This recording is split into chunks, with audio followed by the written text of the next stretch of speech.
Cangrejo. Crab. La letra F. The letter F. Okay, hi. So the sound is too loud?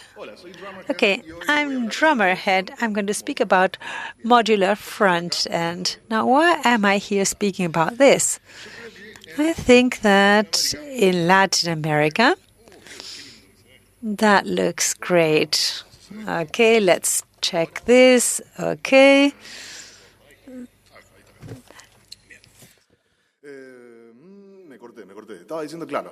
So why am I standing here to speak about this? Because I think that in Latin America there is a large market for applications, taking applications that were done somewhere else or doing stuff documentation, that is to stuff these to developers that are elsewhere. So this gives us the wonderful opportunity of touching code written by others to see what is being done. Now, why do I say this? If 4 years ago they would have said, Drummerhead, come and make a modular front-end presentation, no, everybody knows about this. So after 4 years, let me tell you that that is not the case. So when you see certain projects that you feel like banging your head against a wall, then the first thing is you kill everyone sitting next to you, and the next thing is to go and give a talk. I know maybe many of you don't like HTML and CSS, but unfortunately, people do HTML and CSS. So technically speaking, I'm going to be more concerned with it. And the HTML and CSS is something that is quite easy and plain, but it's not the technical part, but the way in which one builds the modules to have a system that is easy for us to use. And this is the point. You might think that I'm asking you to do additional things just for the sake of doing things well. Now, what I'm going to ask you is to do this to simplify your lives so you don't have to get stressed with the projects.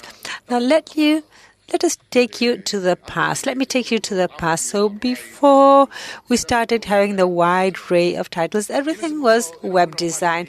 So in the past, the complexity of our projects was measured in the number of pages. 4-page, 6-page, 12-page. Wow, what a big site. And this becomes nauseous because the way we communicate when we organize a project shapes our brain and shapes how we perceive the project. And this is worsened by the fact that a normal workflow is that you have a visual designer that gives you a page CD with a page, and then you have the HTML, etc.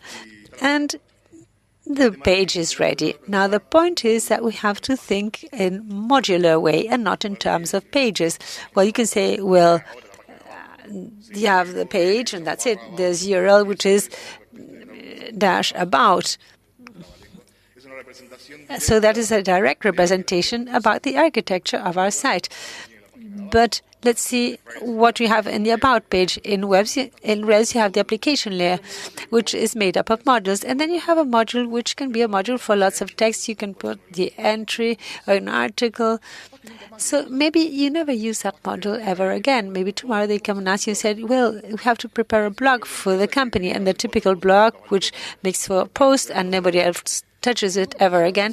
And so you take the module that you use for the page about and you use it for the blog page and you create another blog. So let us look at one of the other things that we have to start thinking in terms of modules. So I'm hired by nuts.com. So we have this part on the right, which seems to be highlighted, and say, well, we want to use this highlighted part in the tea and coffee section. So I take this image, I take the HTML that represents this concept, I put it into this page, and look at this. The border disappeared, the character on the right just disappeared and went to smoke a cigarette. So this is what it looks like now. So we ask ourselves, why does this concept depend on the context it is located? Why doesn't this work here? And I really don't know why. So that is something that has happened to all of us when you move one thing to another place and then it breaks everything. We cannot predict what will happen if you start to move your code from one place to another. So you'd better leave it where it is, because if not, it won't work, and that is not good. And I cannot give a talk called on modular front-end if I don't speak about certain subjects. So let me mention a couple. This will be a pragmatic presentation. The slides are online, but I will now send a tweet with the URL. So there are related subjects to what I'm speaking about. We have the web components. I think web components is the future of the modular front end. This is a very interesting thing, and a full presentation can be dedicated to this subject. Now here you have a YouTube link. Okay, I clicked the link by mistake. You don't have to click on the links, I told you. And you have a link to YouTube, to a guy who gives a full presentation on web components. Just take a look at it. Then we have Bower. There is a phrase that says, what is Bower? Bower is a packet manager. And how do you download Bower? With NPM. What is NPM? It is a backup manager. What? Are you kidding? So it's two packet managers that do different things. The NPM is a node packet manager, and it is used for the console and for tools that you add at the back end, the magic things about Node. And Bower is a packet manager that is more directed to the front end. And the dependence tree is flat, so you don't have 45,000 things. So you have a plugin for the front end, and then you have 5 more files that has to be downloaded at the end. So that is why we have Bower. So why I'm speaking about Bower? Why Bower? This is a packet manager to download packages. So if you have something that is packaged, that means it is a module.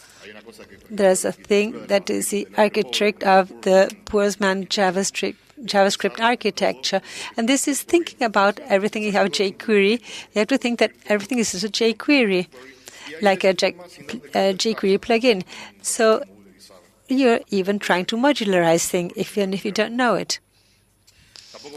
I'm not going to speak about JavaScript. So this is a presentation telling you about I won't speak about. JavaScript, well, modularity. I'm not selling you anything that you don't know. You know modularity is good. And you have the JavaScript design patterns and then other things that motivate modularity. And then you have more links.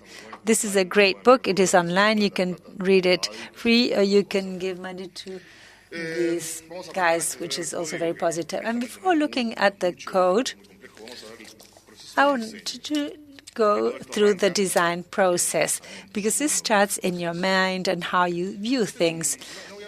I won't give any names. I don't want to have a workflow battle or on management paradigm. This is a clear paradigm you've all seen. You have BSD from Indochina, United States, or a teammate you have next to you.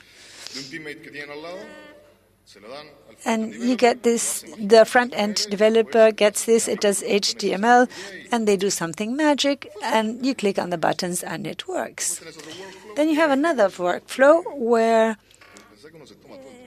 we prepare things, we take so much trouble. Now it does look better. Okay, this other workflow, you have a wireframe, and that wireframe is sent to code. You make it dynamic. I don't like this slide very much because it gives you the impression that the design process is not just a pretty thing. We were saying that the developers don't appreciate the designers. Sometimes they think that the designers are decorators. So sometimes they are designers trying to do something beautiful cosmetically, but not functionally. So in this magic process, we can do something better. If we have this process, what happens? The design comes. Imagine that this is Photoshop that the designer is doing. And what you're going to do, or what you can do, that's our recommendation for the future, is to request this designer to give you this. And just by using the elements related to what was given. So you take this page and tell your designer detect the things that are repeated, the models, and to put it in another Photoshop and to put them together. And the more mock-ups you do of the other parts of the system, present the arguments for this Photoshop, and that will completely change the dynamic. And the designer will think of the modular part, and what the designer will give you is something that this is a good exercise. You may be thinking, yes, it's very good, but you won't do it, or you won't even think of this, but you are not stupid. So we have, if you have this process, we have something that is much better, that are the styles, the front-end stylings. We're going to put an asterisk because we're going to discuss this later. Because to speak of the front-end style guides, we'll need to discuss it later. Modular composition. We're going to build the Legos. Let's analyze the case that we had already seen. We have, I don't know whether you noticed this, but there's an edge there with contrast. We have this module where we have this character, an image of the product, we have a title, a description, and a price. Let's start doing the HTML of this modular as a modular. Before we touch the code, let's think. This is a good idea. What do we have here? We have an edge with a character. Maybe I want to put some other thing.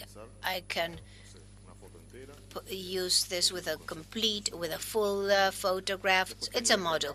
Then I have this here that may or may not have an edge. And then I have this call to action.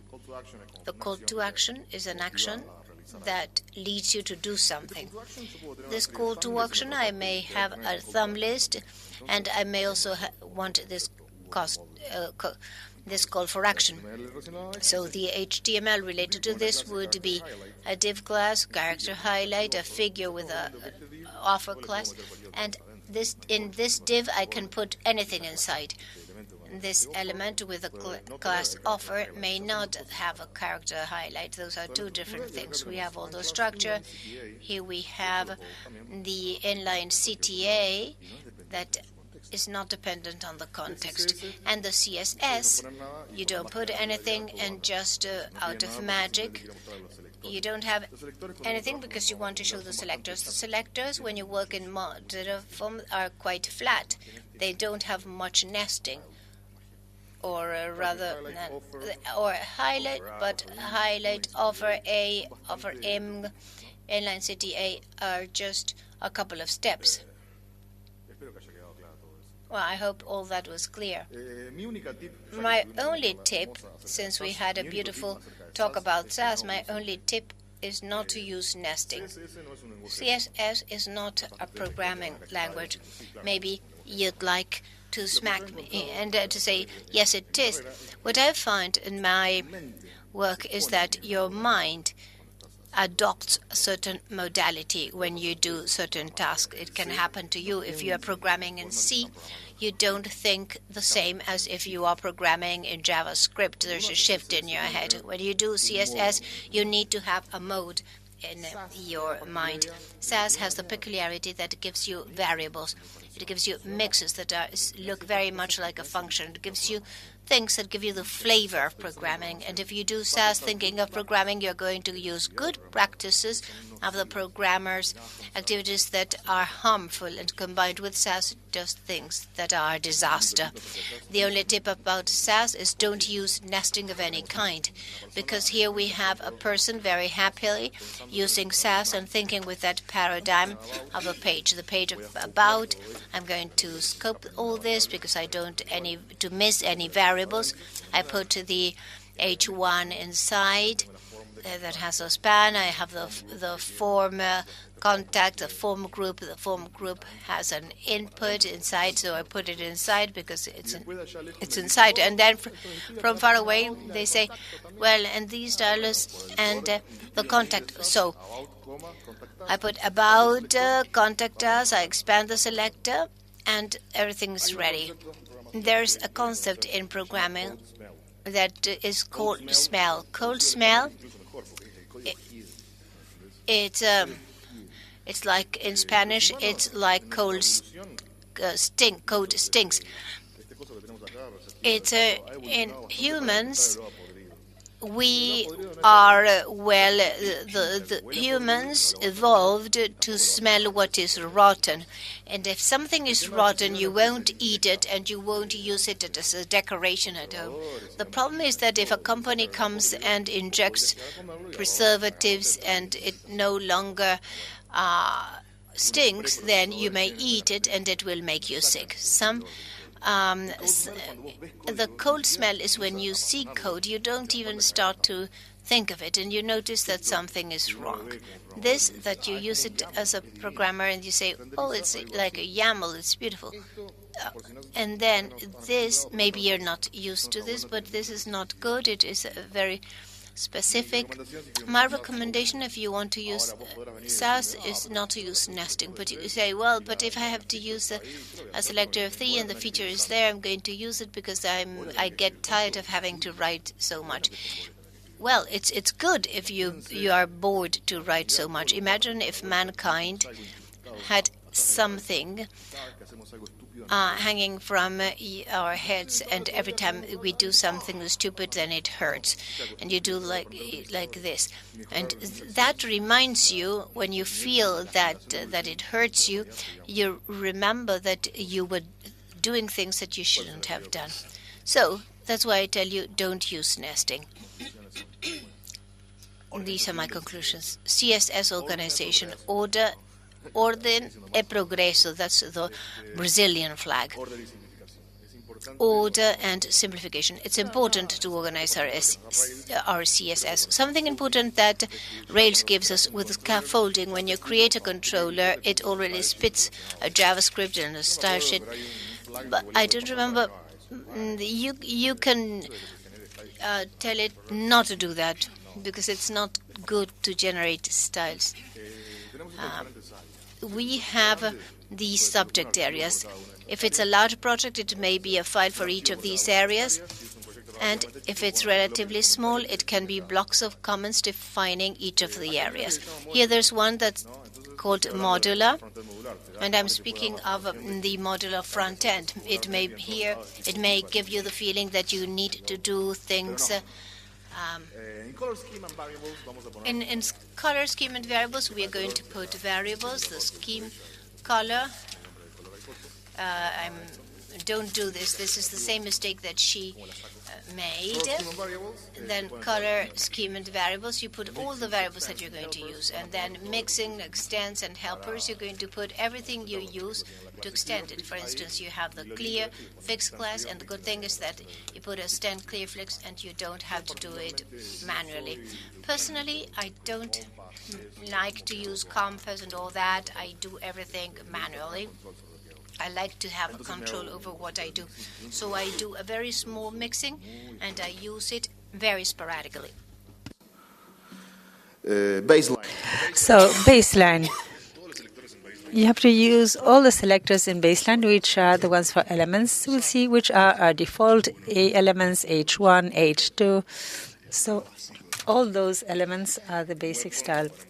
And in web fonts, you put all these details, nothing strange there. And then persistent, we're going to think in a modular approach. So this is the application layout in Rails concept. I don't say layout because in front end everything is layout. But the things that are persistent, the classical header and the footer. So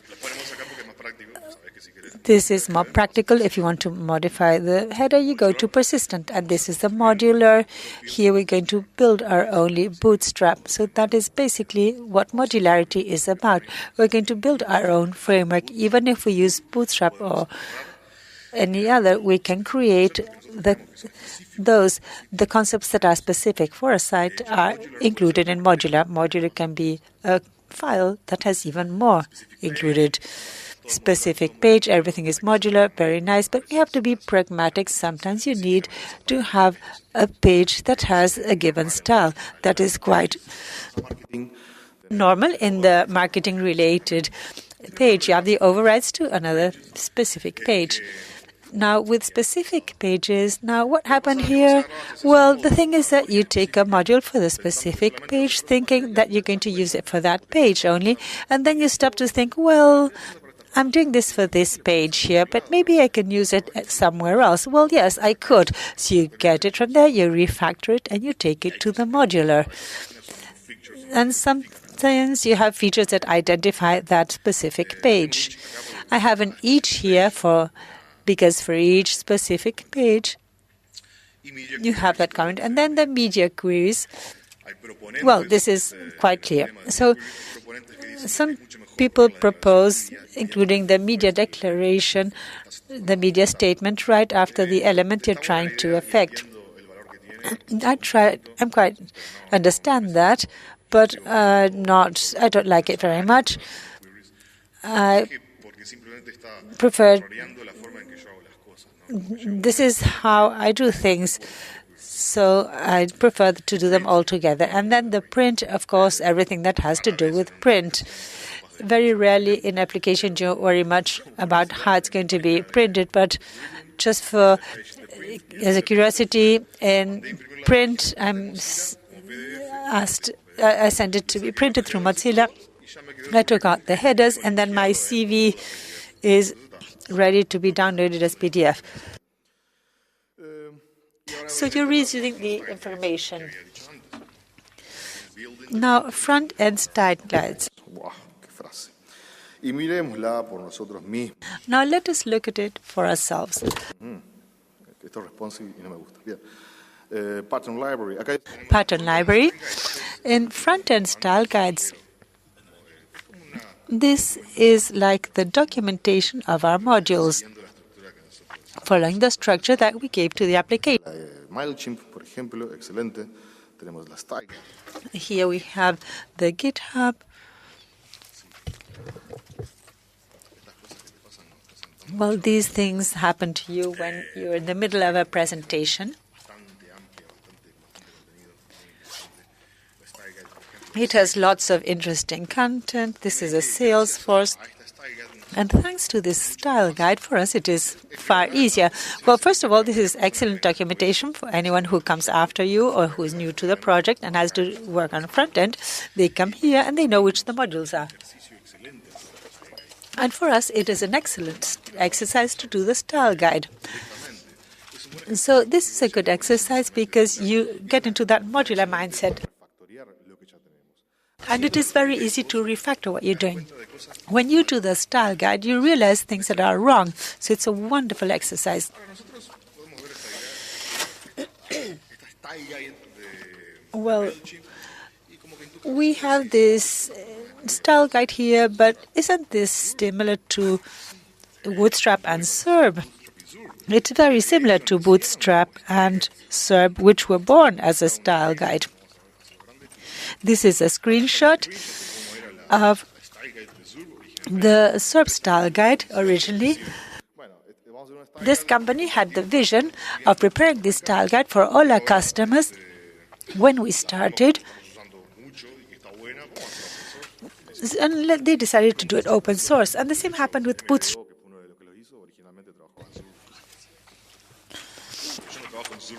I don't work in SERP.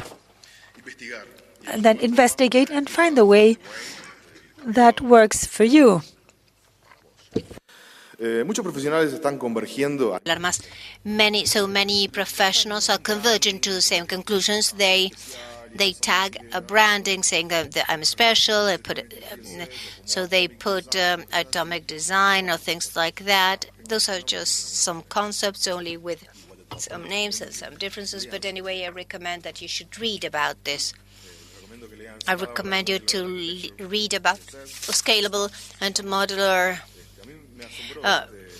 architecture for CSS. I was stunned by this because when I read this, initially I didn't read it, and 2 months ago I read it, and I was surprised to see how it looked like what I was doing. So the two of us got to the same point, and then it's very interesting, especially the documentation. Here you see clearly what the separation in modules of our architecture. And also atomic design, where you have a lexicality.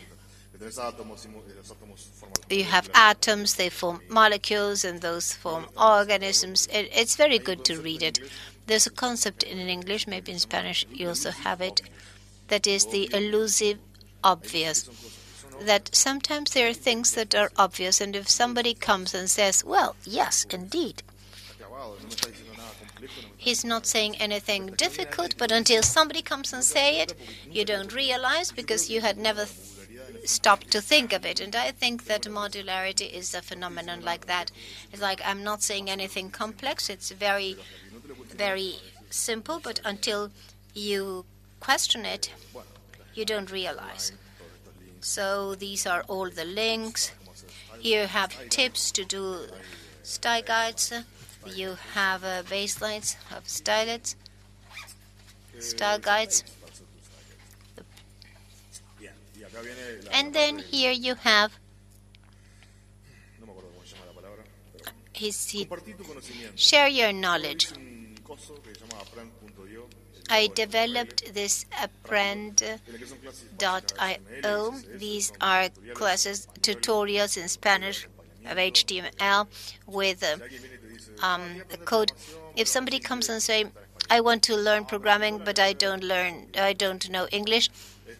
Well, it says it's in Spanish, but I don't like to read. Yes, those are video tutorials, so they have no excuse. And I think that these are a good way drag to do programming because it introduces concepts such as key value or the trees. Everything is free of charge, with no advertisements, no banners, no. You can give it to your aunts or grandmothers, and it assumes no technological knowledge. Well, thank you.